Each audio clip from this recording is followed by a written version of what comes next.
Welcome to plasma science academy. जैसा कि हम पढ़ रहे थे न्यूक्लियर प्रॉपर्टीज़ के बारे में, हमने एक एक करके सारी न्यूक्लियर प्रॉपर्टीज़ का स्टडी कर रहे हैं, जिसमें हमारा अब जो नेक्स्ट टॉपिक है वो है चुंबकीय आघूर्ण, मैग्नेटिक मोमेंट।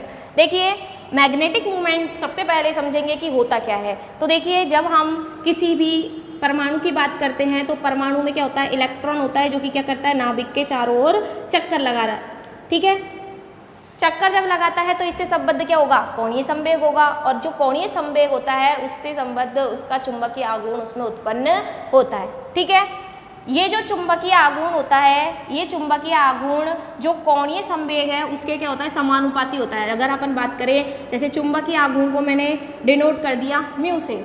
ठीक है, अगर मैं चुंबकीय आघूर्ण को म्यू जे से व्यक्त करूँ तो जो ये प्रोपोर्शनलिटी होगी वो होती है कि वो कोणीय संवेग के क्या होगा, प्रोपोर्शनल होगा, कोणीय संवेग के समानुपाती होगा। तो फर्स्ट लाइन हमें यही याद रखनी है कि जो चुंबकीय आघूर्ण जब उत्पन्न होता है, वो जो चुंबकीय आघूर्ण होता है वो कोणीय संवेग के क्या होता है, समानुपाती होता है। ठीक है, नेक्स्ट अपन देखते हैं कि जो चुंबकीय आघूर्ण है वो एक ना तो क्वांटीकृत राशि है, ना ही ये किसी भी नाभिकीय अभिक्रिया में क्या रहती है, संरक्षित रहती है। ठीक है, चुंबकीय आघूर्ण का मान बोर मैग्नेटॉन के पदों में निकाला, उसमें अपन ने तो देखा था बोर मैग्नेटॉन। ये जो चुंबकीय आघूर्ण इलेक्ट्रॉन की बात करते हैं तो बोर मैग्नेटॉन लेते हैं, और अगर नाभिक में बात करते हैं तो जो चुंबकीय आघूर्ण है वो हम नाभिकीय मैग्नेटॉन्स के पदों में उसको व्यक्त करते हैं। तो देखिए, सबसे पहले अगर हम चुंबकीय आघूर्ण की बात करें तो चुंबकीय आघूर्ण जो होता है म्यू जे, सिंपली अगर अपन बात करते हैं, म्यू बराबर क्या होता है चुंबकीय आघूर्ण, आई मल्टीप्लाई बाय ए, यही होता है। हम नाभिक की बात नहीं कर रहे अभी, हम सिंपली चुंबकीय आघूर्ण को समझ रहे हैं। ठीक है, तो जो चुंबकीय आघूर्ण होता है वो अपन लिखते हैं इसमें कितनी करंट हुई है, कितने एरिया में, एरिया मल्टीप्लाई बाय करंट। ठीक है, अब आई क्या है, करंट को कैसे लिखते हैं, क्यू डिवाइड बाई टी क्या होता है उसका, आवर्तकाल, मल्टीप्लाई बाय ए। अब देखिए समय, टी क्या है यहाँ पे समय, और क्यू क्या है, आवेश। अब देखिए इलेक्ट्रॉन क्या कर रहा है, वृत्ताकार कक्षाओं में चक्कर कर रहा है। हम इस इलेक्ट्रॉन को समझने के बाद ऐसे कि ऐसे ही क्या करेंगे, न्यूक्लियस के बारे में देखेंगे। तो इलेक्ट्रॉन क्या कर रहा है, वृत्ताकार कक्षा में चक्कर कर रहा है। तो इसमें वृत्ताकार कक्षा में जब चक्कर करता है कोई, तो अगर अपन टी की बात करें, समय की, चाल बराबर क्या होता है, दूरी बटे समय। यहाँ से अगर अपन समय का मान निकाले तो समय बराबर क्या आ जाएगा, दूरी बटे में चाल। तो दूरी क्या है, कितनी दूरी तय करता है, अगर अपन बात करें तो ये आता है अपना 2 पाई, यदि रेडियस मैंने मान ली r, तो ये 2 पाई r, वृत्ताकार कक्ष में गति कर रहा है ना, तो दूरी टोटल कितनी हुई इसकी, 2 पाई r, और चाल मैंने मान ली कि v वेग से ये गति कर रहा है, तो यहाँ से आ जाएगा समय बराबर 2 पाई r अपॉन में v।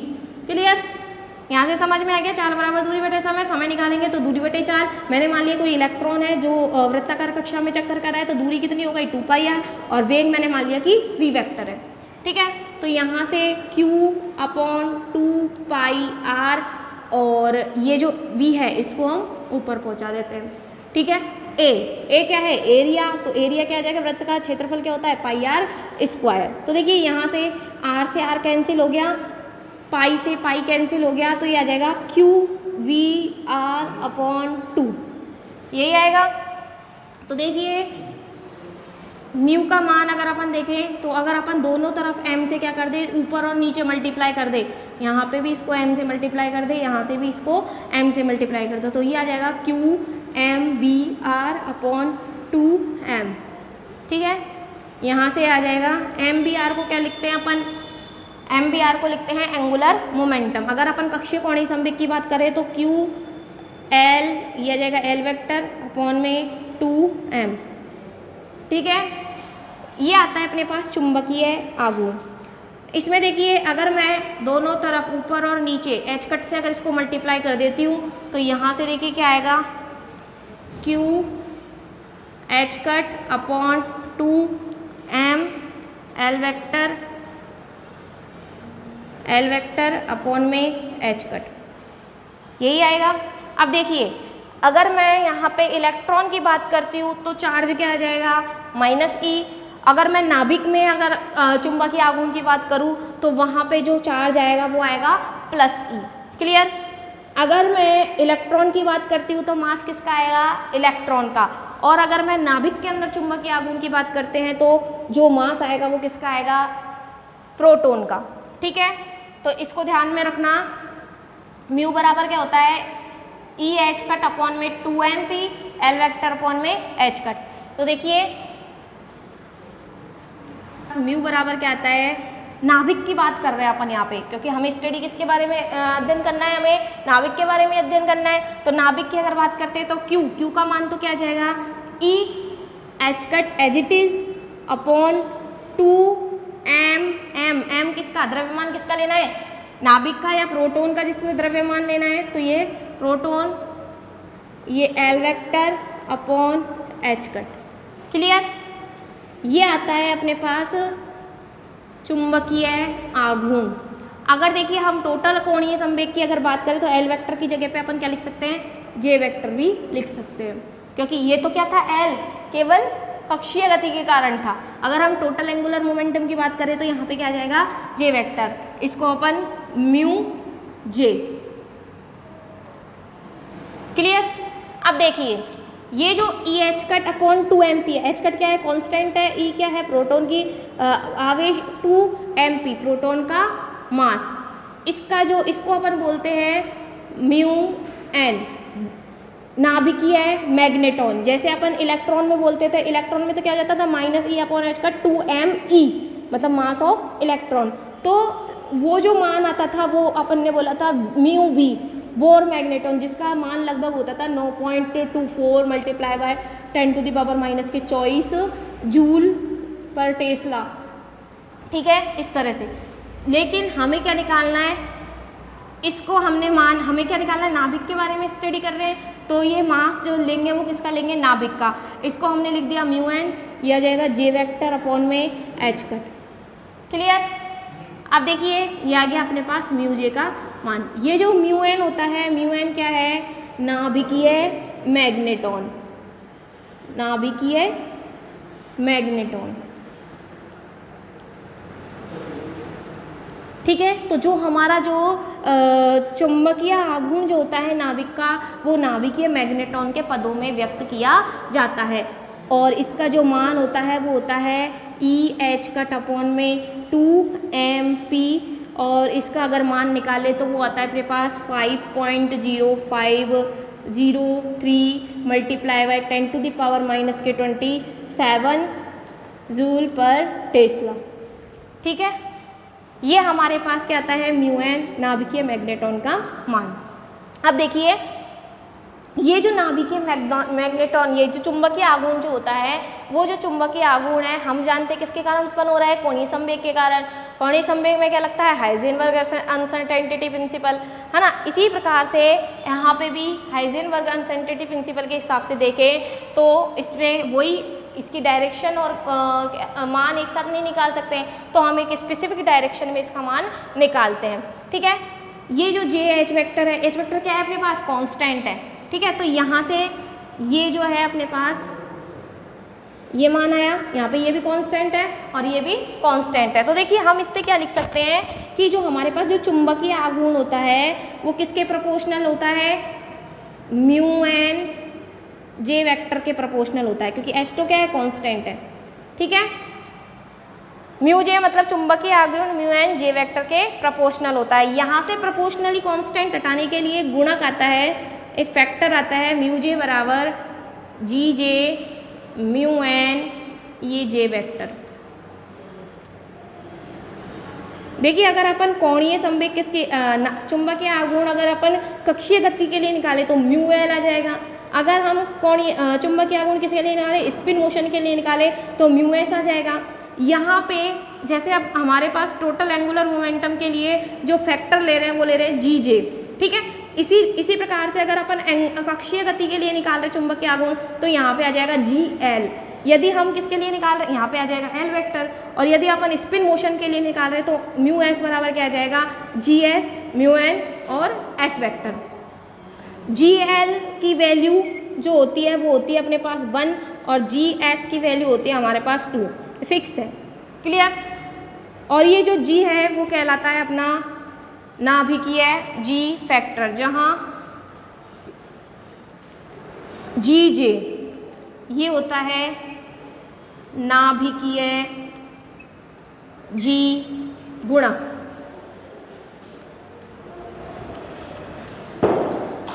ठीक है, ये जो जी होता है, जी जे क्या होता है, नाभिकीय जी गुणक। अब देखिए जी जे की वैल्यू कैसे निकालते हैं, हमें क्या निकालना है, चुंबकीय आग निकालने के लिए म्यू जे बराबर, ये अपने पास फॉर्मूला आ गया जी जे म्यू एन और जे वेक्टर। ठीक है, जे वेक्टर तो अपन एलएस कपलिंग से निकाल ही लेंगे कोणीय संवेग का मान।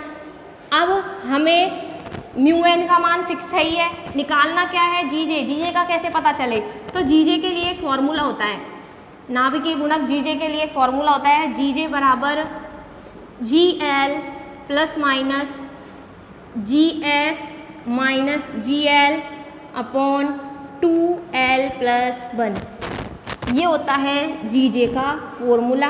अगर ये हमें जी जे निकाल लिया, जी जे निकालने के बाद क्या आ जाएगा, अपना चुंबकीय आघूर्ण आ जाएगा। कैसे आएगा, इस फॉर्मूले से आएगा। इस फॉर्मूले में सबसे पहले अपन जी जे का मान यहाँ से निकालेंगे, म्यू एन का मान फिक्स है और जे की वैल्यू अभी अपन ने कोणीय संवेग में एलएस कपलिंग और जे कपलिंग के देखा था, तो उसमें हमने क्या निकाली थी, कोणीय संवेग की वैल्यू निकाली थी। तो यहाँ से अपन क्या निकाल सकते हैं, चुंबकीय आघूर्ण का मान निकाल सकते हैं। अब देखिए यहाँ पे दो चिन्ह आ रहे हैं अपने, एक तो आ रहा है प्लस का और एक आ रहा है माइनस का। तो देखिए प्लस तो कब लेना है हमें और माइनस कब लेना है। अगर हमारे पास हम L प्लस एस की वैल्यू लेते हैं, या फिर अपन एस की वैल्यू क्या होती है, L प्लस हाफ की अगर बात करें, अगर ये वाली स्टेट अगर अपनी आ रही है तो हम क्या लेंगे, इसको पॉजिटिव वाला साइन लेना है।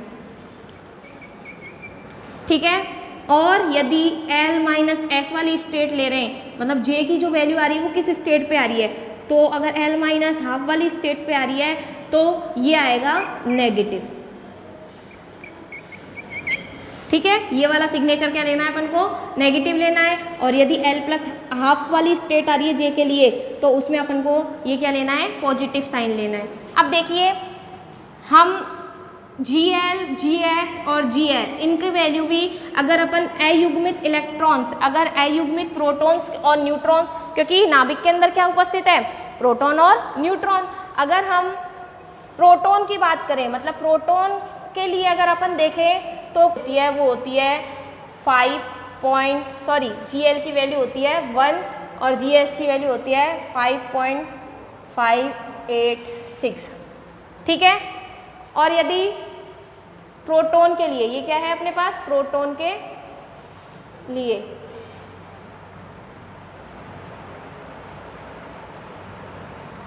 ठीक है, और यदि अपन अयुग्मित न्यूट्रॉन की बात करें तो न्यूट्रॉन के लिए क्या हो जाएगा, Gl की वैल्यू होती है अपने पास 0 और Gs की वैल्यू होती है अपने पास माइनस के 3.826। ठीक है, ये वैल्यू फिक्स है। अगर अयुग्मित प्रोटॉन की वैल्यू, अगर हमारे पास अयुग्मित प्रोटॉन के कारण अगर J आ रहा है तो उसमें Gl को मान अपन को क्या लेना है, 1 लेना है और Gs की वैल्यू ये लेनी है। और यदि अयुग्मित न्यूट्रॉन के कारण आ रहा है तो Gl की वैल्यू ये लेनी है और Gs की वैल्यू ये लेनी। तो इससे अपने पास क्या आ जाएगा, Gj का कंप्लीट मान आ जाएगा और Gj का कंप्लीट मान आते ही हमारे पास क्या आ जाएगा, चुंबकीय आघूर्ण का मान आ जाएगा। इस प्रकार से हम किसी भी नाभिक का चुंबकीय आघूर्ण, न्यूक्लियस के अंदर भी क्या होती है, सेल लाइक स्ट्रक्चर होती है, जिसको अपन सेल मॉडल में आगे डिस्कस भी करेंगे, जिसको पूरा डिराइव करके देखेंगे कि किस प्रकार से न्यूक्लियस के अंदर सेल लाइक स्ट्रक्चर होती है। अब देखिए, जैसे इलेक्ट्रॉन वृत्ताकार कक्षाओं में चक्कर करता है और चक्कर करने से क्या होती है, इसमें इलेक्ट्रिसिटी उत्पन्न होती है और इलेक्ट्रिसिटी के परपेंडिकुलर उसका क्या हो जाता है, मैग्नेटिक क्षेत्र, मतलब उसका चुंबकीय क्षेत्र उसके चारों ओर उत्पन्न हो जाता है। ठीक है, इसीलिए इसमें क्या होता है, फिर हमने जो सूक्ष्म संरचनाएं, जो स्पेक्ट्रम जो मिलता है उसी का अध्ययन अपन इसमें करते हैं। इसी प्रकार से पाउली ने क्या किया, पाउली ने जिस प्रकार से इलेक्ट्रॉन की सूक्ष्म संरचनाओं को समझने के लिए चुंबकीय आघूर्ण, चुंबकीय क्षेत्र की आवश्यकता पड़ती थी, उसी प्रकार से इसमें जो नाभिक है, नाभिक में भी हाइपरफाइन स्ट्रक्चर को समझने के लिए कोणीय संवेग की आवश्यकता पड़ती है। देखिए, किसी भी नाभिक का जो कोणीय संवेग होता है, किसी भी नाभिक का कोणीय संवेग या स्पिन जिसको अपन बोलते हैं, वो दिया जाता है mod ऑफ जे वेक्टर बराबर root of J into J plus 1 into H cut. ठीक है, ये होता है किसी भी नाभिक का कोणीय संवेग। कोणीय संवेग एंगुलर मोमेंटम, यहाँ पे जो जे है वो कहलाती है अपनी एंगुलर मोमेंटम क्वांटम नंबर। ठीक है, एच कट क्या होता है? एच कट होता है तुम्हारा h अपॉन 2 प्लांक कांस्टेंट, जैसा कि सब जानते हैं h अपॉन 2 और इसका मान क्या होता है अपने पास? इसका मान होता है 1.054 मल्टीप्लाई बाई 10⁻⁻34 जूल सेकेंड। ठीक है, एच कट बराबर क्या होता है? h अपॉन 2 और इसका मान 1.054 इंटू 10⁻⁻34 जूल इंटू सेकेंड। तो इस प्रकार से कोणीय संवेग का मान निकाला जाता है। ये जो कोणीय संवेग होता है वो किसी भी न्यूक्लियर रिएक्शन की अगर हम बात करें तो न्यूक्लियर रिएक्शन में ये हमेशा कंजर्व होता है या संरक्षित होता है। और ये जो कोणीय संवेग है, कोणीय संवेग का मान कैसे प्राप्त करेंगे? जे into J plus 1 upon into में एच कट। ठीक है, तो ये जो कोणीय संवेग है एक क्वांटीकृत राशि है। क्वांटीकृत का मतलब इसकी जो वैल्यू है हमें डिस्क्रीट वैल्यू हमें मिलती है, कंटिन्यूस ना मिलके, जैसे एक फिक्स वैल्यू मिल गई फिर दूसरे पे दूसरी वैल्यू मिल गई है ना, दूसरी स्टेट पे दूसरी, इसकी कोणीय संवेग की अलग वैल्यू हो जाएगी। तो एक क्वांटीकृत राशि है और यह क्या है? एक संरक्षित राशि है।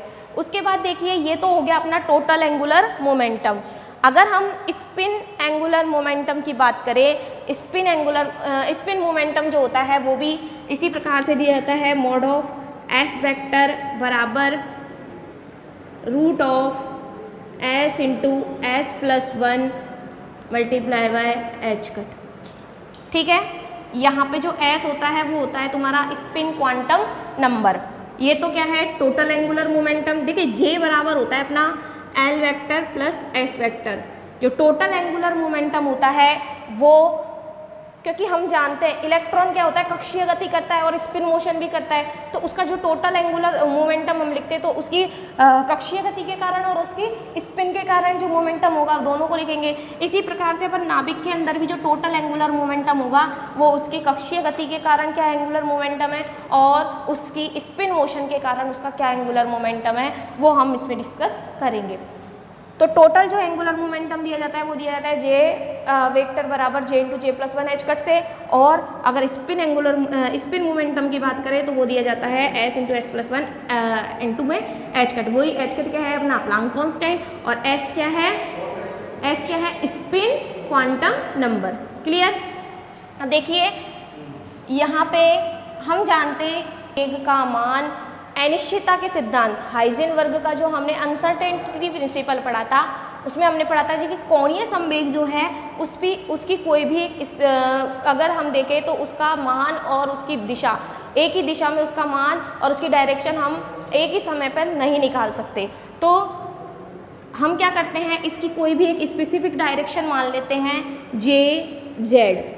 कोई भी हमने एक डायरेक्शन मान ली, उसकी दिशा में उसका जो मान होगा वो होता है अपने पास एम जे एच कट। देखिए जे जेड क्या है? जे जेड किसी भी एक डायरेक्शन में हमने इसका क्या माना है? एंगुलर मोमेंट, और एंगुलर मोमेंटम का मान जो होगा वो होगा M J into H cut. यहाँ पे जो एम जे है वो होती है तुम्हारी मैग्नेटिक क्वांटम नंबर। ये जो एम जे का मान है वो एम जे का मान होता है अपना माइनस जे से प्लस जे के बीच में। ठीक है, और एम जे के जो कुल मान होते हैं अपने वो होते हैं, देखिए माइनस जे से प्लस जे मतलब माइनस जे -1 माइनस जे -2 डॉट डॉट डॉट माइनस जे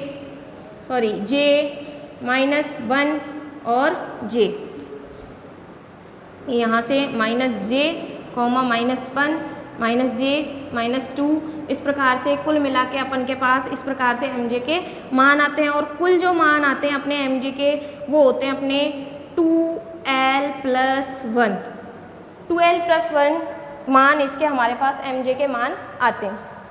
ठीक है, एम जे क्या है? Magnetic quantum. अब देखिए कोणीय संवेग की अगर हम बात करते हैं तो कोणीय संवेग का मान अलग अलग न्यूक्लियाई के लिए अलग अलग होता है।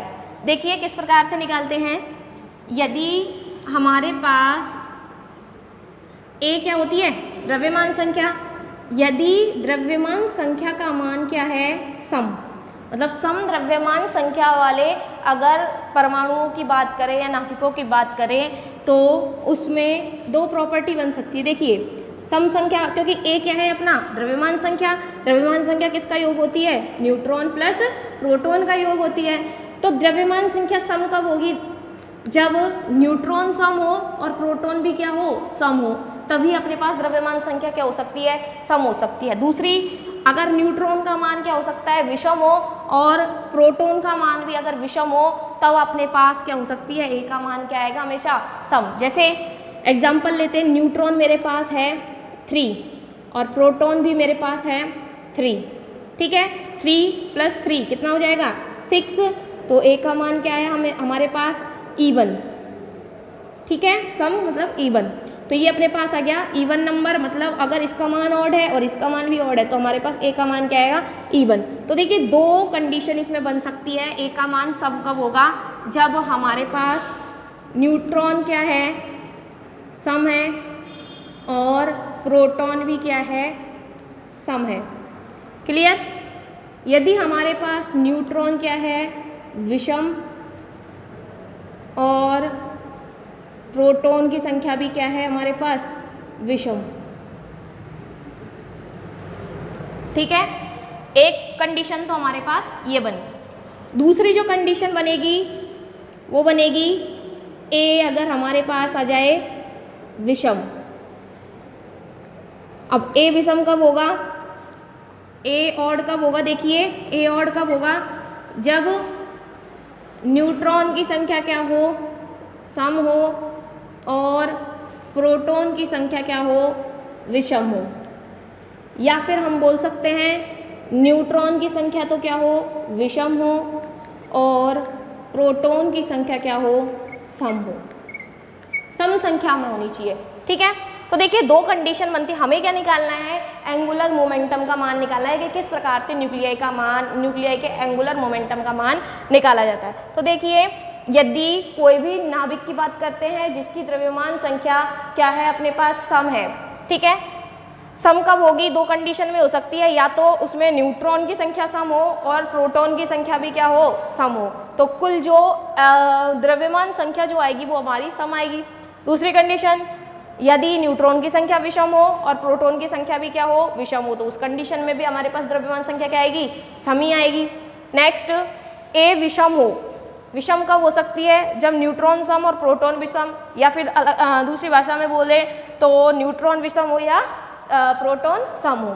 तो देखिए इन कंडीशंस में एंगुलर मोमेंटम का जो मान आता है, यदि हम इस कंडीशन की बात करें जब दोनों सम हो, मतलब न्यूट्रॉन भी सम और प्रोटॉन भी सम, तो अगर दोनों हमारे पास सम है तो जो एंगुलर मोमेंटम जो आता है हमारे पास, जे का मान जो आता है वो हमेशा 0 आता है, ठीक है। अगर हमारे पास न्यूट्रॉन की संख्या सम है और प्रोटॉन की संख्या भी सम है तो जो एंगुलर मोमेंटम आएगा वो हमारे पास कितना आएगा, हमेशा 0 के इक्वल होता है। हमारे पास कोई भी इंटीजर है ना, जैसे 1, 2, 3 इस तरह से इंटीजर नंबर हमारे पास इसमें आते हैं।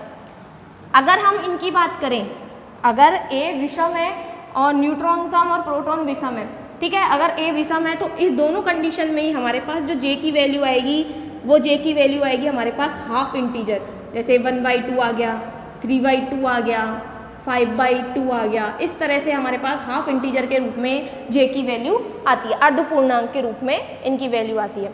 तो देखिए जब हम सम ए वाले की बात करते हैं तो हमारे पास कोणीय संवेग का मान क्या रहा है, 0। कोणीय संवेग का मान 0 होने का मतलब है कि वो जो न्यूक्लियाई है वो हमारे पास कैसा है, एक स्टेबल न्यूक्लियाई है, बिल्कुल मोर स्टेबल जिसको अपन बोल सकते हैं। ये जो न्यूक्लियाई की बात कर रहे हैं वो क्या है, मोर स्टेबल, ठीक है। सेकंड कंडीशन की अगर हम बात करें तो इस कंडीशन पे हमारे पास कुछ ना कुछ एंगुलर मोमेंटम आ रहा है, लेकिन वो जो एंगुलर मोमेंटम आ रहा है वो हमारे पास पूर्णांकों में आ रहा है। तो ये तो हो गया मोर स्टेबल, इसको अपन स्टेबल बोल सकते हैं कि न्यूक्लियाई स्टेबल है। थर्ड कंडीशन जब हम बात करते हैं कि जब हमारा ए क्या है, विषम है, ऑड है, तो ऑड की जब हम बात करते हैं तो जे का मान हमारे पास क्या आता है, अर्धपूर्णांक आता है। और अर्धपूर्णांक जब आता है तो उस कंडीशन में जो हमारा न्यूक्लियाई की बात करते हैं तो न्यूक्लियाई हमारा क्या आता है, अनस्टेबल होता है।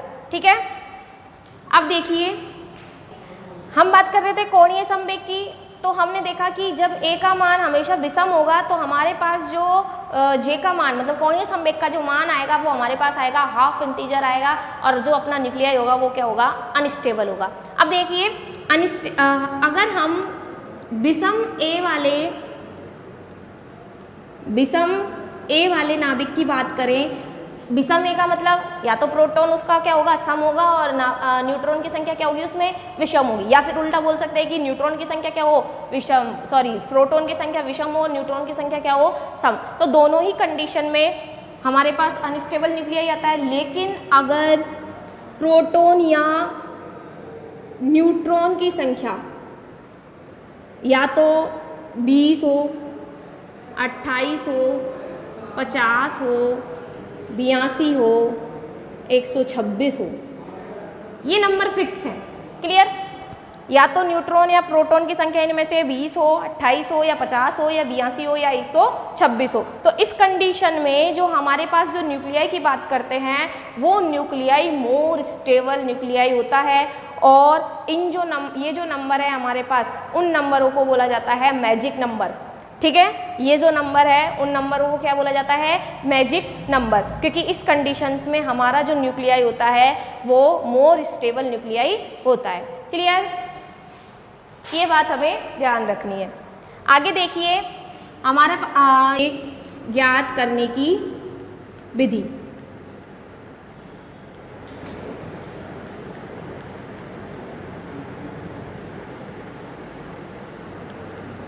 The method of the derive the angular momentum. अब देखिए कोणीय संवेग किस प्रकार से ज्ञात किया जाता है, वो जो मेथड होता है वो मेथड होता है कपलिंग मेथड।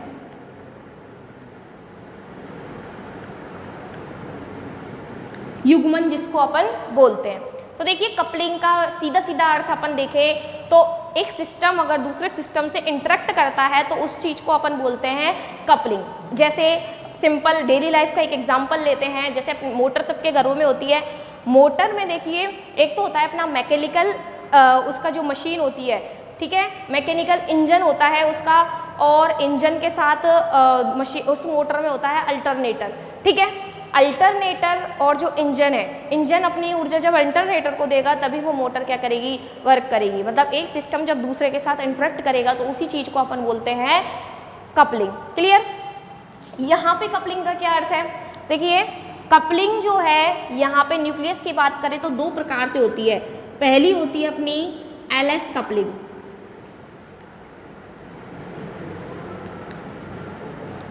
क्लियर, और दूसरी होती है हमारी जेजे कपलिंग।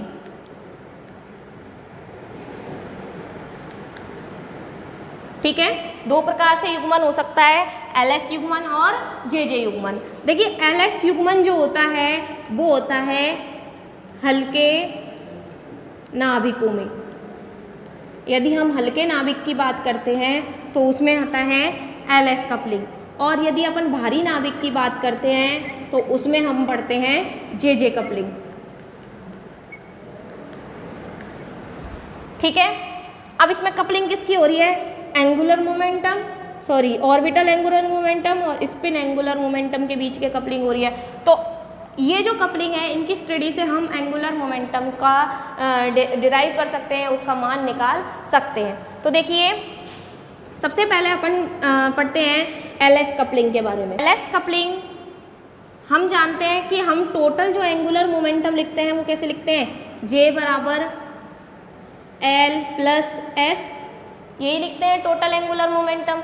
ठीक है, यहाँ पे जो टोटल एंगुलर मोमेंटम है वो L प्लस S, यहाँ पे जो L होगा, जैसे हम किसी न्यूक्लियस की बात करते हैं, ये मेरे पास एक न्यूक्लियस है, ठीक है, ये मेरे पास क्या है, एक न्यूक्लियस है। अब देखिए हमारे पास एलएस कपलिंग की बात कर रहे हैं, एलएस कपलिंग मतलब हल्के नाभिक की बात कर रहे हैं, तो इसमें हमने मान लिया कि गिनती के न्यूक्लियॉन्स उपस्थित है। ठीक है, हल्के नाभिक है मतलब इसमें गिनती के न्यूक्लियॉन्स इसमें उपस्थित है, तो हम उनको काउंट कर सकते हैं। तो देखिए इसमें हम टोटल एंगुलर मोमेंटम जब निकालेंगे तो हमें एल भी चाहिए उसका और एस भी चाहिए। तो एल कैसे निकालेंगे, जितने भी इसके न्यूक्लियॉन्स हैं उन सब का हम क्या कर देंगे, सिग्मा कर देंगे, सिग्मा एल आई। ठीक है, मतलब या तो जैसे हम दो न्यूक्लियॉन की बात कर रहे हैं, ये एक न्यूक्लियॉन, इसमें गिनती के न्यूक्लियॉन उपस्थित है, जैसे मैंने मान लिया दो न्यूक्लियॉन इसके अंदर, इस नाभिक के अंदर उपस्थित है। ठीक है, तो देखिए दो न्यूक्लियॉन उपस्थित है तो दो की बात करते हैं, तो L1 प्लस, या फिर इसको शॉर्ट में लिख दो Li, यहाँ पे लिख देंगे L1 प्लस L2, ठीक है, comma L1 plus L2 minus 1।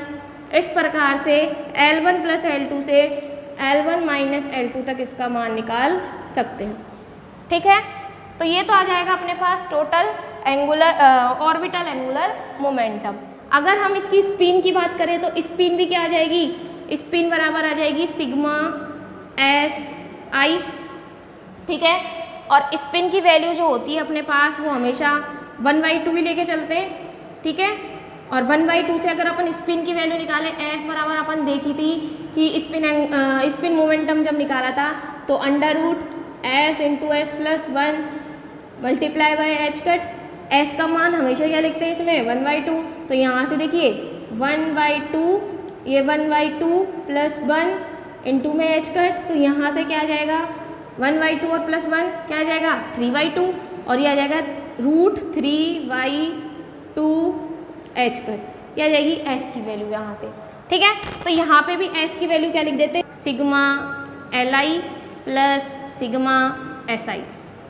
Clear, या शॉर्ट में लिख दो sigma L I plus sigma S I, जहाँ पे एल आई उन सभी न्यूक्लियॉन्स के टोटल एंगुलर मोमेंटम है। ठीक है, ऑर्बिटल एंगुलर मोमेंटम, और ये है टोटल स्पिन मोमेंटम। ठीक है, दोनों का जब योग करेंगे तो हमारे पास टोटल जे का मान आ जाएगा। ये जो टोटल जे है इसका मान हमारे पास मिल जाएगा। जे की जितनी भी वैल्यू प्राप्त होगी उन सभी के लिए हमें अलग अलग स्टेट्स प्राप्त हो जाएगी। देखिए सेकेंड,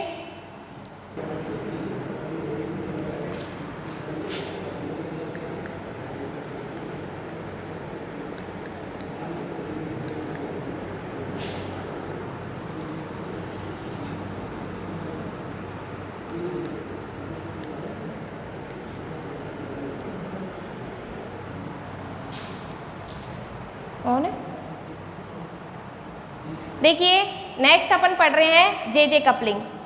जे कपलिंग जो है अपनी क्या होती है, भारी नाभिकों के लिए होती है।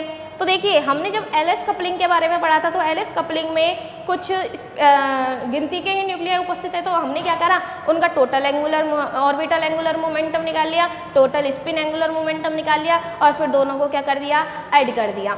अब देखिए इसमें क्या होगा, जे कपलिंग में भारी नाभिक के लिए होता है। तो हमने मान लिया कोई एक न्यूक्लियस है, ठीक है, भारी नाभिक है मतलब इसमें कई न्यूक्लियॉन्स उपस्थित है। जैसे हमने एक न्यूक्लियॉन्स का जो एल मान लिया, जैसे L1 एक की मान ली, दूसरे की L2, तीसरे की L1, L3, ये क्या है, ऑर्बिटल एंगुलर क्वांटम नंबर। ऐसे L4 और डॉट डॉट डॉट Ln तक कई न्यूक्लियॉन उपस्थित है। तो सबके हमने जैसे L मान लिया, इसका L1, दूसरे का L2, दूसरे का, तीसरे का L3, इस तरह से n परमाणु उपस्थित है। अगर हमारी स्पिन की बात करें तो स्पिन एक की मान ली S1, दूसरे की मान ली S2, तीसरे की मान ली S3, चौथे की मान ली S4, इस तरह से हमारे पास n न्यूक्लियॉन्स उपस्थित है, तो ऐसे n तक चली जाएगी। तो इनका जो टोटल निकलेगा वो कैसे निकलेगा, इसका निकाल लिया जैसे मैंने पहले J1, क्योंकि ये तो है नहीं है कि हम पहले एलएस कपलिंग की तरह हमारे पास गिनती क्या, हमारे पास तो इसमें तो क्या है, बहुत सारे न्यूक्लियॉन्स उपस्थित है। तो हम क्या करेंगे, एक का J1 निकाल लेंगे, फिर दूसरे का J2 निकाल लेंगे, फिर कैसे निकालेंगे L1 प्लस S1, J2 कैसे निकालेंगे L2 प्लस S2, J3 निकालेंगे L3 प्लस S3 से J3। इस तरह से अपन क्या करेंगे, Jn तक के मान निकाल लेंगे। क्लियर, Jn तक के मान निकालने के बाद देखिए अगर हम बात करें हमें तो क्या निकालना है, टोटल एंगुलर मोमेंटम। तो टोटल एंगुलर मोमेंटम का मान जब निकालेंगे तो वो हो जाएगा सिग्मा जे आई के बराबर। ठीक है, जब हमने एलएस कपलिंग की बात करी थी तो एलएस कपलिंग में तो हम क्या कर रहे थे, सबसे पहले तो उनका ऑर्बिटल का निकाल रहे थे, ऑर्बिटल क्वांटम नंबर जो है उनके हमने सबके निकाल लिए थे, उनको ऐड कर लिया था। उसके बाद उसकी स्पिन निकाली तो सबको ऐड कर लिया। फिर हमने क्या करा, जे का मान निकालना था तो जे का मान एल प्लस एस से उसका टोटल निकाल के और उसका मान रख दिया। अब हम बात कर रहे हैं जे कपलिंग की। जे कपलिंग में होते हैं भारी नाभिक, ठीक है, भारी नाभिक है मतलब उनमें कई न्यूक्लियॉन्स उपस्थित होंगे। तो हम क्या करेंगे, एक एक का J1 निकालेंगे। जैसे J1 निकाल लिया एक का, दूसरे का J2 निकाल लिया, फिर तीसरे का J3 निकाल लिया, फिर बाद में हमको निकालना क्या है, कोणीय संवेग निकालना है। तो टोटल क्या कर देंगे, Ji, पहले का, दूसरे का, तीसरे का, सबका क्या कर देंगे, ऐड कर देंगे। तो देखिए Ji का मान निकल जाएगा और ये जो J का मान होगा अपने पास, J का मान होगा वो होगा अपने पास J1 प्लस J2 से mod of J1 minus J2, ठीक है। इस J का मान हमारे पास इस तरह से आएगा। तो J की टोटल वैल्यू निकालनी है किसके अंदर, हमें J कपलिंग के अंदर। तो J कपलिंग के लिए तो क्या हो जाएगा, सिग्मा Ji। और यदि हम LS कपलिंग की बात कर रहे थे तो LS कपलिंग में हमने पढ़ा था, LS कपलिंग में क्या पढ़ा था, J की वैल्यू कैसे निकाली थी कि पहले तो हम क्या निकालेंगे, सिग्मा Li निकालेंगे और फिर उसके बाद क्या करेंगे, सिग्मा Si निकालेंगे और दोनों को क्या कर देंगे, ऐड कर देंगे, जिससे हमारा क्या आ जाएगा, कोणीय संवेग का मान। तो ये दो विधियां थी जिसके द्वारा हम क्या निकाल सकते हैं, कोणीय संवेग का मान, उसकी स्पिन का मान निकाल सकते हैं। मैंने माना कि कोई भी एक नाभिक है, इस नाभिक में हमने सेल लाइक स्ट्रक्चर पढ़ी थी, वही सेल जैसे कि S, P, D, F इस तरह से सेल होती है। तो मैंने मान लिया कि मेरे पास कोई भी एक न्यूक्लियॉन है जो कि S में उपस्थित है। S में उपस्थित है मतलब उसके लिए L का मान क्या हो जाएगा, 0, क्योंकि इस तरह से तो लिखते हैं एंगुलर मोमेंटम। वो कक्षीय कोणीय संवेग का मान कैसे लिखते हैं, L के लिए S के लिए L का मान क्या हो जाएगा, 0, है ना। P के लिए 1, S, P, D के लिए क्या हो जाता है 2, F के लिए 3, इस तरह से, ठीक है। क्योंकि S के लिए 0, P के लिए 1, D के लिए 2, F के लिए 3, S, P, D, F इस तरह से सेल होती है और L का मान इस प्रकार से उनके लिए लिखा जाता है। तो मैंने मान लिया कोई भी मेरे पास एक न्यूक्लियॉन है जो कि उसके S सेल के अंदर उपस्थित है, तो उसके लिए मैं L बराबर क्या लिख सकती हूँ, 0। S का मान हमेशा क्या होता है, 1/2, क्लियर। अगर मैं यहाँ से J कपलिंग की बात कर रही हूँ, यहाँ से अगर मैं J निकालूँ तो J का मान क्या आ जाएगा, J बराबर आ जाएगा L प्लस S। तो यहाँ से J1, ठीक है, ये तो L1 की बात कर दी अपन ने, J1 की वैल्यू क्या आ जाएगी, L प्लस S, यहाँ से आ जाएगा 1/2, ठीक है। एक मैंने न्यूक्लियॉन मान लिया कि P में उपस्थित है, P शेल में उपस्थित है। तो P शेल में उपस्थित है तो P के लिए अपन ने अभी देखा था L की वैल्यू L2 मान लेते हैं। L2 बराबर क्या आ जाएगा, यहाँ से P के लिए L की वैल्यू अभी अपन ने देखी थी 1 होती है, ठीक है। वही S2 की वैल्यू क्या आ जाएगी, यहाँ से 1/2। अगर अपन J की वैल्यू निकाले तो J की वैल्यू यहाँ से क्या आ जाएगी, L2 प्लस S2। तो यहाँ पे J2 की वैल्यू हमें पता है, J की वैल्यू, J की जो वैल्यू होती है वो J1 प्लस J2 से J1 mod of J1 minus J2 तक होती है, ठीक है। तो यहाँ से जो J की वैल्यू आएगी वो आ जाएगी अपने पास, J2 की वैल्यू जो आएगी वो आएगी J1 प्लस J2। तो यहाँ से पहले तो L2 प्लस S2 निकालेंगे तो ये आ जाएगा 3/2 और L2 माइनस S2 ये आ जाएगा 1/2, ठीक है।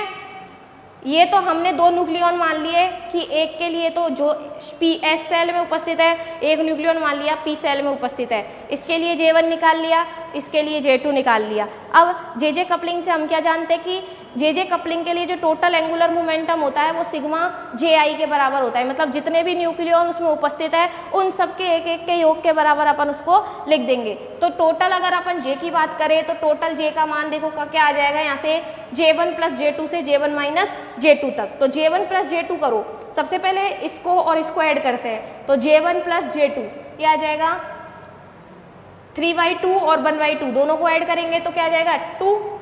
J1 प्लस J2 से J1 माइनस J2, तो इन दोनों को अगर अपन सब्सट्रैक्ट करेंगे तो यहाँ से क्या आ जाएगा, देखिए 1 आ जाएगा, ठीक है।